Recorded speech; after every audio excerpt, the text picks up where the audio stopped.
Bienvenidos y bienvenidas hoy aquí a nuestro foro de trabajo social online, trabajo social digital. Ya sabéis, esto lo empezamos, el profesor Jaime Castillo, Joaquín Castillo de Mesa, Jaime Marcuello, perdón, que ya me confundo, pero es que es un Castillo Zaragoza, el profesor Jaime, que lo tenéis aquí en pantalla, es un crack, ¿no? Entonces tenemos al profesor Jaime Castillo, Joaquín Castillo de Mesa, Jaime Marcuello y yo mismo, que montamos esto en 2020 cuando estábamos totalmente confinados, cuando estábamos encerrados. Y ahí seguimos casi 5 años después con decenas de entrevistas y con 1.000 y pico suscriptores, con lo cual os agradecemos mucho que nos escuchéis y cualquier sugerencia, idea, motivo que queráis, pues nos contéis, tanto los de aquí como los de al otro lado del Atlántico, porque casi más de la mitad de los suscriptores son latinoamericanos y también más de la mitad de nuestros entrevistados, ¿no? Bueno, pues hoy tenemos aquí al profesor Chaime Marcuello. Chaime, buenas tardes. Hola, buenas tardes, bienvenidos, bienvenidas otra vez por aquí. Hoy tenemos una suerte bastante grande porque tenemos la posibilidad de investigar, charlar, compartir, hablar con uno de las nuevas espadas del trabajo social académico y profesional en España, que se llama Fernando Relinque, que es profesor titular de la UPO, la Universidad Pablo Olavide de Sevilla. Fernando, buenas tardes. Buenas tardes, muchas gracias por invitarme. Es un honor estar aquí en este espacio. Entonces, Fernando en estos años ha llevado una larga y fructuosa trayectoria de investigación en el ámbito y la intervención profesional en el ámbito del trabajo social digital, y lo que queríamos, ha dirigido un proyecto de servicios sociales digitalizados financiado por la Junta de Andalucía. Es una persona pues muy interesante, como vais a escuchar a continuación. Y yo la primera pregunta que te quiero hacer, Fernando, como a casi todos los que entrevistamos, es ¿cómo llegaste a lo digital? ¿Qué fue lo que te movió a ti a abordar esto como foco de investigación principal? Bueno, pues principalmente es porque creo que es un nuevo mundo que se va abriendo, que, bueno, nuevo por decir algo que ya en otras ciencias se lleva dando desde hace muchos años y recientemente está llegando al ámbito de lo social y que tiene una aplicabilidad enorme para mejorar, hacer más eficientes los servicios sociales y también para mejorar nuestros diagnósticos y nuestros procesos como trabajadores sociales. Entonces creo que ahí hay una ventana de oportunidad que podemos aprovechar y que todavía está infrautilizada para poder dar una mejor versión de lo que es el trabajo social. Y en tu experiencia en la UPO, en primer lugar, ¿qué supuso el COVID y la pandemia? ¿Ahí arrancó realmente el proceso de digitalización? ¿Estabas tú ya inmerso previamente? Sin duda el COVID fue un elemento, un factor importante para poder, para poder avanzar en todo el proceso de digitalización. Pero ya la digitalización, por lo menos en la Palo de la Vida, ya venía bastante anterior.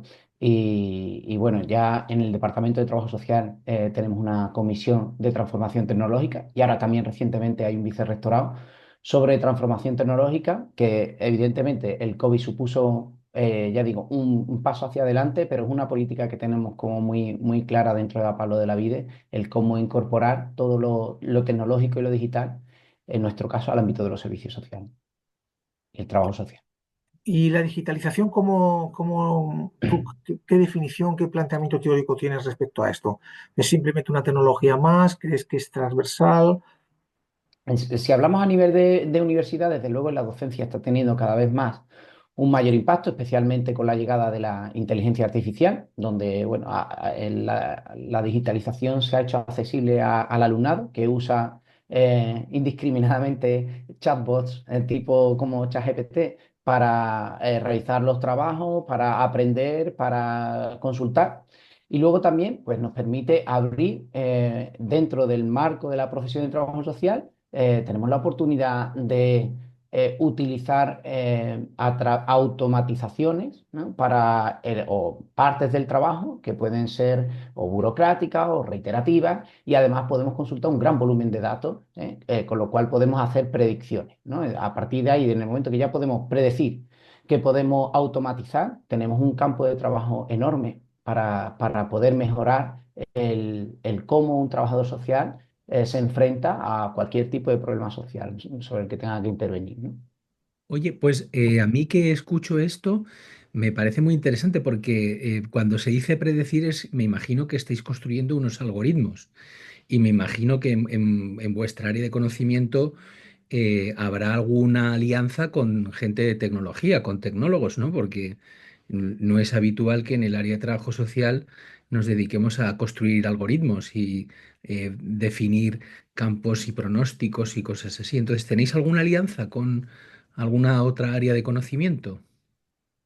Con el área de informática tienen una larga trayectoria. También hay que entender, en la Universidad Pablo de Olavide se inició siendo una de las carreras principales o primera, o pionera, el trabajo social. Y entonces tiene una amplia conexión con un montón de áreas de conocimiento, entre otras informática. Y sí que tenemos a varios compañeros que están en informática que nos ayudan bueno, efectivamente a redactar algoritmos sobre todo nosotros también, que quizás desde ellos parten también muchas demandas, de decir, oye, esto se puede automatizar, pero no queremos meter la pata, ¿no? Si queremos tener presente la ética, si queremos tener presente todas las dimensiones y variables que se conjugan en un proceso de intervención social, ¿cómo lo hacemos, ¿no? Porque al final ellos entienden de números y quizás nosotros entendemos más de cómo se evolucionan los procesos sociales, ¿no?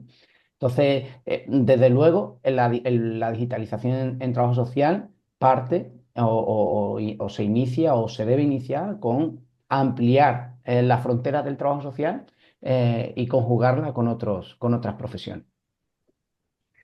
Pues A mí suena me ha muy llamado mucho la atención porque hay una tendencia, ¿no? A que la digitalización, parte de la inteligencia artificial, se aplica para facilitar procedimientos,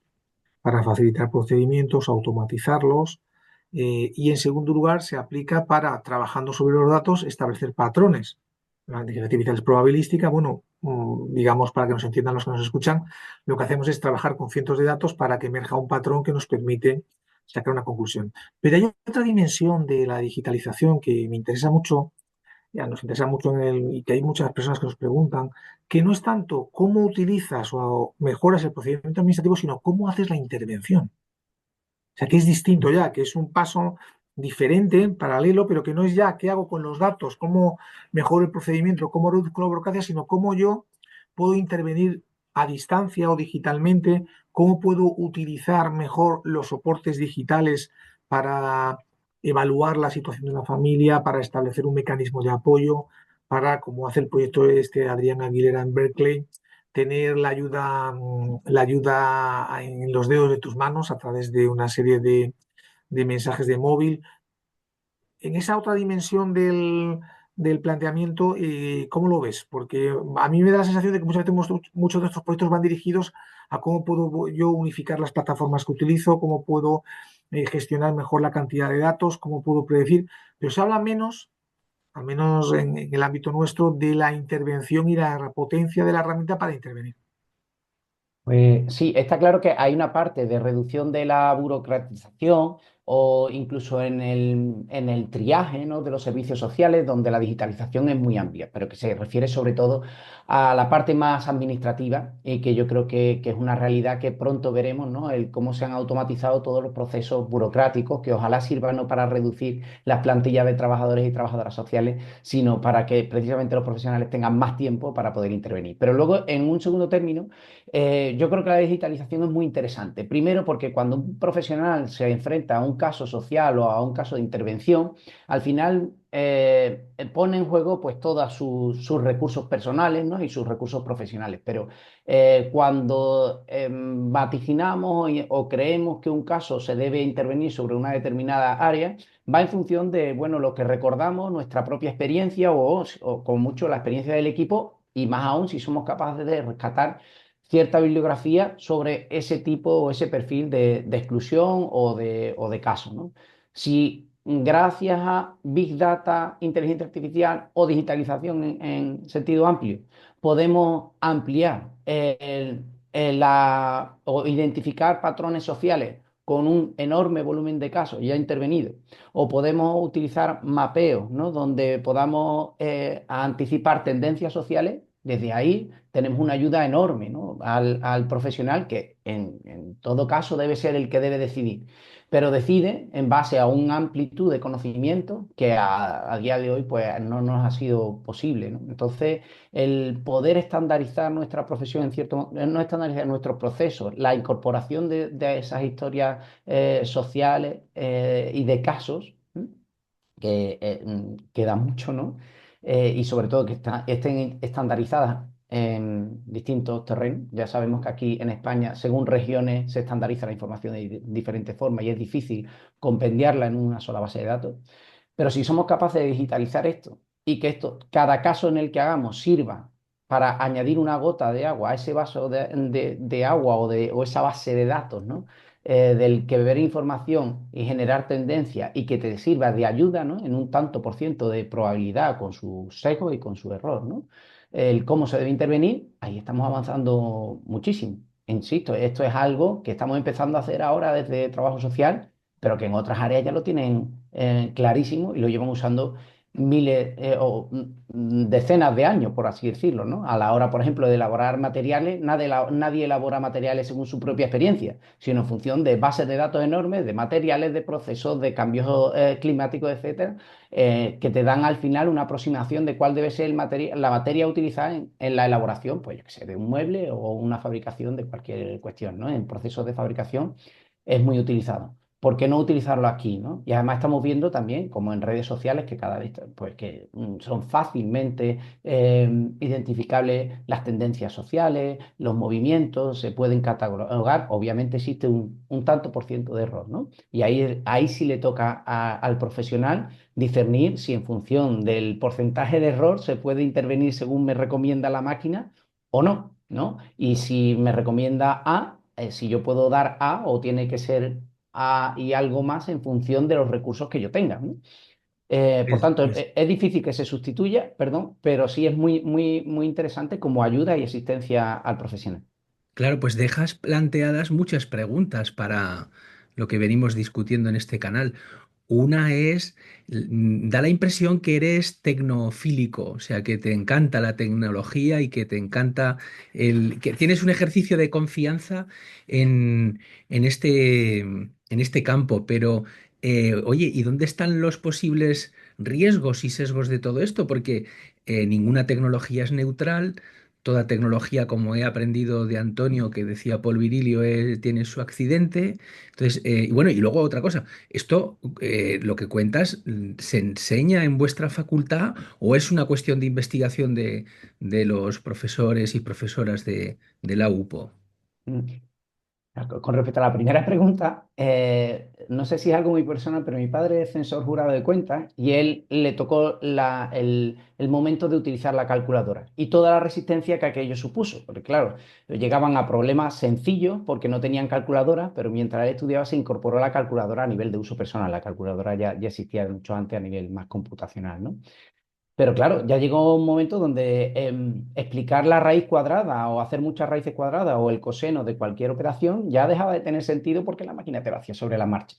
En un momento dado se pensó que ya dejaba de tener sentido dar clases de matemáticas. Sin embargo, las matemáticas lo que supuso es que a partir de entonces se pueden resolver problemas mucho más complejos que hace años atrás no se podía, ¿no? Yo creo que la llegada de la digitalización va en ello, ¿no? Gracias a la digitalización y la llegada de ChatGPT, inteligencia artificial, etcétera, nos permitirá abordar cuestiones mucho más complejas y sobre todo poder acercarnos de una manera más aproximada, ¿no? a la realidad de poder intervenir con éxito, ¿no? En cuanto a la tecnología, yo creo que desde ese argumento, es decir, oye, si somos capaces de poder mejorar nuestras funciones, por lo que me voy aproximando cada vez más a la parte tecnológica, pero no he tenido ninguna formación tecnológica de base previa que me haya ayudado a esto, pero me parece que es algo fundamental y que se debe implementar en el grado de trabajo social que yo creo que está en ello. En cuanto a la universidad, pues yo creo que tenemos un plan de estudios que, tal como ha ido avanzando en las últimas décadas, el mundo, ¿no? Nuestra sociedad, el plan de estudio ha quedado obsoleto y esta es una de las líneas por donde tenemos que ir avanzando. Entonces, todo lo que es digitalización y tecnologización de servicios sociales, en el logrado del trabajo social, parten un poco del interés personal de determinados profesores, etcétera. También en el ámbito de los servicios sociales, profesionales que están más próximos por multitud de razones a la digitalización, a la tecnología, pues van haciendo sus pinitos, ¿no? en esos centros para ir mejorando o promocionando el aspecto tecnológico. Sin duda la parte ética es algo fundamental y va, para mi punto de vista, de una manera ligada indisolublemente al desarrollo tecnológico, ¿no? Todo el trabajo de ética, sobre todo relacionado con lo que es la protección de datos, ¿no? Hay algo, y luego también cómo se alimentan esos algoritmos, que generalmente suelen tener pues, claros sesgos sociales. Yo creo que es algo importante. De hecho, una de las funciones, creo que futuras del trabajo social tiene que ser trabajar en los sesgos sociales de los algoritmos tecnológicos. ¿Mm? Y el cómo los algoritmos tecnológicos pues, reproducen muchos tipos de exclusión social a la que estamos acostumbrados, ¿no? Desde violencia, racismo, homofobia, etcétera. Pues dejas muchos temas planteados. No sé si nos da tiempo a seguir con esto, Antonio, Yo porque quería preguntarle, Jaime, si un momentito solo para que, porque no tenemos tanto tiempo y además Fernando también está muy ocupado, que nos defina o nos describa en 5 minutos o en 3 minutos su proyecto, porque es un proyecto muy interesante, que tuvo unas jornadas hace poquísimas semanas, ¿no? Hace 2 semanas creo, con un gran éxito en Huelva, que nos cuente Ujú. brevísimamente su proyecto de investigación sobre este tema. Sí, sí, bueno, este proyecto de investigación, que era le llamaban proyecto OSMO, de optimización de los servicios sociales a través de la tecnología y la inteligencia artificial, un proyecto que sale o que emerge de la Universidad de Huelva, y que colideramos Manuela Fernández y yo, y hay un equipo por detrás que le llamamos Innova Hubs, que ya somos un equipo de jóvenes, bueno, y no tan jóvenes, ¿no? De trabajo social, que estamos trabajando en este ámbito de la tecnología y los servicios sociales. Este proyecto, lo que se planteaba era cómo podíamos optimizar los servicios sociales. Está pasando que a día de hoy, bueno, es un run run que va llegando, ¿no? De la inteligencia artificial a los servicios sociales. Vemos que hay mucha gente escribiendo, intentando avanzar en cómo se puede aplicar la inteligencia artificial en servicios sociales. Y entonces tuvimos aquellas jornadas donde trajimos pues, los casos más avanzados, ¿no? de cómo aplicar la inteligencia artificial en el ámbito de, como digo, de los servicios sociales. Y ahí teníamos pues, casos muy interesantes como el de Joaquín Castillo de Mesa, que está trabajando en el Ayuntamiento de Benalmádena con el triaje en los casos de servicios sociales, y también muy interesante desde el Ayuntamiento de Barcelona y la Generalitat de Cataluña, donde han ido avanzando mucho, ¿no? El objetivo de este proyecto, bueno, un proyecto pequeñito, pero que ahora continuará con un I+D, es cómo podemos reducir la carga de servicios sociales.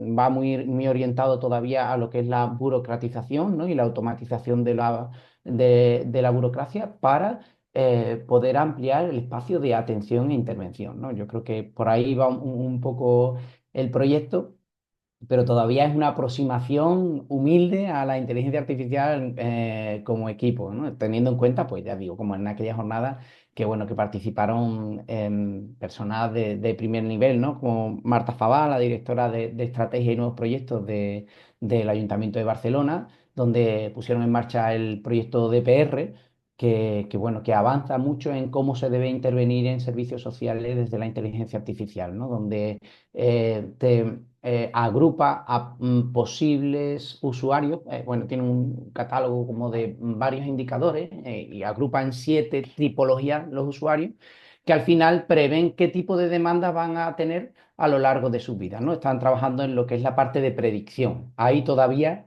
humildemente, no hemos llegado. Ellos tienen un avance importante, obviamente con unos sesgos amplios, ¿no? Y lo estuvimos discutiendo en aquellas jornadas, porque claro, catalogar a toda la tipología de usuarios en 7, bueno, pues es complejo y posiblemente tenga sus errores, pero bueno, lo de siempre, siempre y cuando la máquina no nos diga qué es lo que tenemos que hacer, sino que recomienda, ¿no? A partir de ahí, pues podemos avanzar mucho. Esa parte de predicción desde la inteligencia artificial es un reto importante, ¿no? Y también para poder, en el fondo, apoyar y que nuestras decisiones como trabajadores sociales, cuando estamos delante de un caso o una familia, ¿no? Pues puedan estar apoyadas en una experiencia amplia. escucha, solo una pregunta y con eso, si a Antonio le parece, terminamos. Cuando dices inteligencia artificial, ¿habéis construido vuestro propio sistema de inteligencia artificial? ¿Cuál tenéis contratado? ¿A quién alimentáis? Porque recuerda que cuando tú juegas con una inteligencia artificial, todos los datos y las preguntas lances son datos que se come el gigante tecnológico correspondiente. Si tu universidad tiene su propio sistema de inteligencia artificial o estáis utilizando alguno comprado o estáis suscritos a alguno, solamente por saber esto y ya lo dejo para No, que Antonio cierre. ya digo, en el proyecto este de inteligencia artificial no hemos utilizado ninguna, pero no siempre nosotros, esto es en mi equipo en la Universidad Pablo de la Vide, estamos trabajando con Python en el desarrollo de un programita de Machine Learning que de momento de momento ni es la idea de que beba en ningún momento de una máquina externa, desconocida, como muchas veces puede ser ChatGPT, sino que estábamos trabajando sobre todo para que este algoritmo, ¿no?, con el que estamos trabajando de Machine Learning beba de SIUS, que ese sería el objetivo. Para ello, también la Junta de Andalucía tiene un sistema que le llaman el Cohesiona, ¿no?, donde se está incorporando determinadas bases de datos a servicios sociales para facilitar precisamente la automatización de los datos. Que yo creo que ahí es donde está el vórtice, ¿no?, de cómo debe desarrollarse la inteligencia artificial en servicios sociales. Mucho ojo y mucho cuidado con plataformas privadas, como puede ser ChatGPT u otras, ¿no? Y es hora que vayamos desarrollando nuestros propios algoritmos, nuestros propios sistemas de inteligencia artificial, donde controlemos el 100% de la información, que solo así podremos valorar que esas recomendaciones que nos hace la máquina, ¿no?, puedan ser relativamente fiables, sabiendo que obviamente existe un error, tanto en cuanto al final son predictivas, ¿no?, pero que al menos la información sobre la que beba esta información, estos datos, ¿no?, estén controladas. Y luego hay una fase importante también de entrenamiento, ¿no?, de esta inteligencia artificial. Pero todavía no, ya nos hubiera gustado, pero todavía no estamos tan avanzados. Chaime, nos gustaría avanzar y en ese camino andamos. Muy bien, pues muchas gracias, Fernando, muchas gracias, Chaime. Yo creo que con esto pues le hacemos la boca agua. Cualquiera de los que nos escucha puede mirar las publicaciones del profesor Fernando Relinque Medina, y puede observar todo lo que hace, todo lo que hacen en la UPO. Este proyecto de investigación también está en las redes, con lo cual, bueno, pues fantástico poder compartirlo con todos los que nos escuchan. Muchísimas gracias, Fernando, y feliz Gracias a Navidad y vosotros. feliz año. Muchísimas gracias por dejarme participar en este espacio tan prestigioso. Enhorabuena por la labor que hacéis tanto de docencia como de diseminación de esta información del trabajo social digital.